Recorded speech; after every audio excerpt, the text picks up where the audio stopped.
Parents, we wish to advise that because of possible harmful elements, certain portions of the following program may not be suitable for young children. Stop trading and believe in something.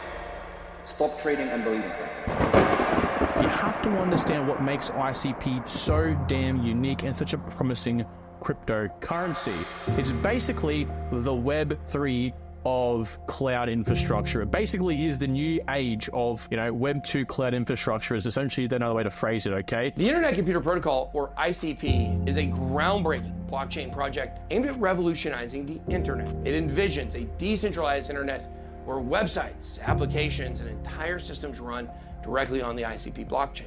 ICP is a decentralized blockchain that is governed by its token holders, meaning that any change or upgrade to the network needs to first be approved by the community. And I'm not sure really our industry recognizes exactly what's going, it's still so early that I'm not sure people are realizing that there's a lot of movement, a lot of players coming into it. It's the product of more than 1,000 person years of R&D effort. It's been developed over almost 10 years, and it's proven in production and battle hardened. Internet computer. Even that name is kind of a statement of intent. Yeah, this project is clearly the biggest in ambition of any project in the space, because it's basically saying, here's an entirely new architecture for the internet that is driven by cryptography and is scalable beyond anything that exists currently today. Is faster than all of the other blockchains added together in terms of number of processes, number of blocks it can produce. It is of a different order of magnitude. There is a huge problem that the world is facing today, because right now if you're using a centralized social media platform like Facebook, Twitter, Instagram, TikTok, or any other platform for that matter, you are at the mercy of the company that is behind those platforms. And let's say that they decide to change something about the platform, mess with the algorithms, or decide to ban whoever they want to ban for whatever reason. There is nothing you can do about it. And it's been like this for so many years that we don't even think that this is wrong. You either accept the changes and learn to live with it, or you leave the platform and you lose your follower base, or even worse, you try to speak against the changes and your account gets terminated without really giving you a reason. And they can do everything they want because, once again, it's their platform. People can have all the hopes and dreams that their favorite network is going to host the metaverse. But if their favorite network can't host applications, then it's not going to fucking happen, because it's not technically possible, okay? So the tech absolutely does matter. For institutions, the tech 100% does matter, because it has to matter, because it has to work. Because if it doesn't work, then they're out of fucking business, and they're not in operations, and they got to send everybody home, all right? So software runs the world. Software runs every single corporation, every single government. And if their software doesn't work, then they're fucked. I think that it's just going to happen one fucking day, just bam.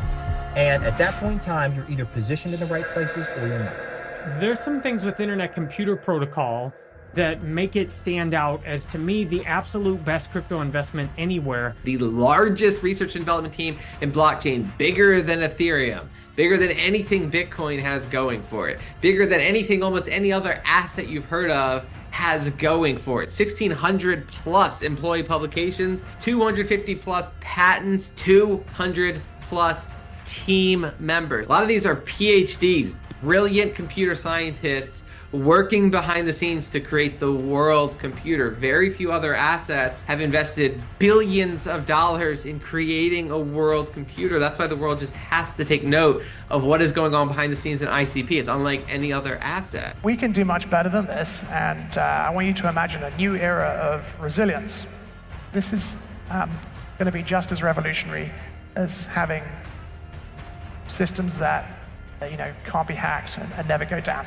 So there's many different use cases for this world computer. Guess who else is building on the Internet Computer? The United Nations, the Knowledge Foundation, and DFINITY join forces. What are they doing with the United Nations?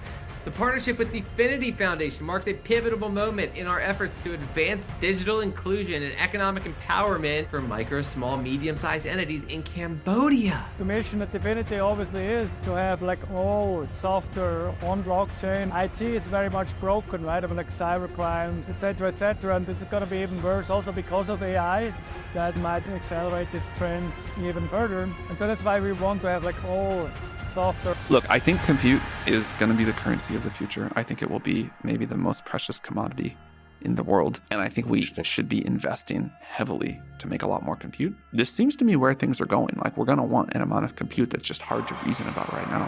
What is the most promising ETH competitor in your eyes? Ooh, in terms of like things trying to do like general computation, I mean, I tend to find DFINITY pretty technically competent. Like, DFINITY does really contribute to kind of the leading edge of the space, and that's something that I really respect. Next year, 2025, the global cost of cybercrime will pass $10 trillion.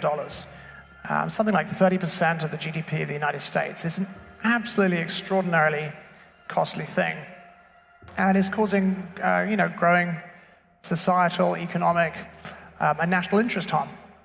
Meanwhile, we spend about $2 trillion a year on IT personnel, so the productivity of our IT personnel is also very important.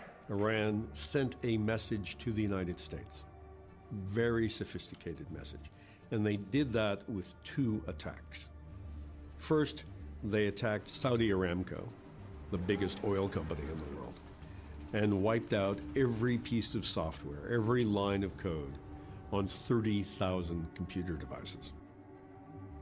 Then, Iran did a surge attack on the American banks. The most extensive attack on American banks ever, launched from the Middle East, happening right now. Millions of customers trying to bank online this week blocked. Among the targets, Bank of America, PNC, and Wells Fargo. The U.S. suspects hackers in Iran may be involved. The science fiction cyber war scenario is here. That's Nitro Zeus.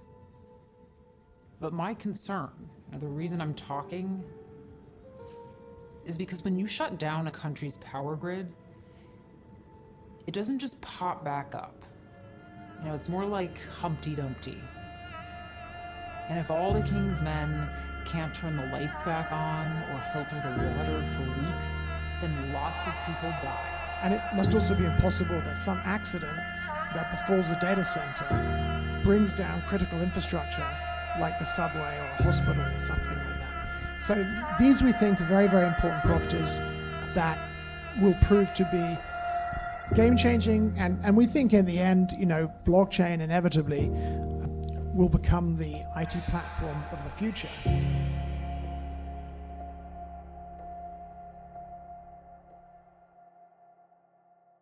There's a lot of smoke and mirrors in blockchain, right? There's a lot of decentralization theater. So I haven't looked into the Solana on-chain demo, but look, what I can tell you is Solana can't store a phone photo, right? Yeah. So how on earth is it storing emails which might have PDF attachments and things like that? Be connected!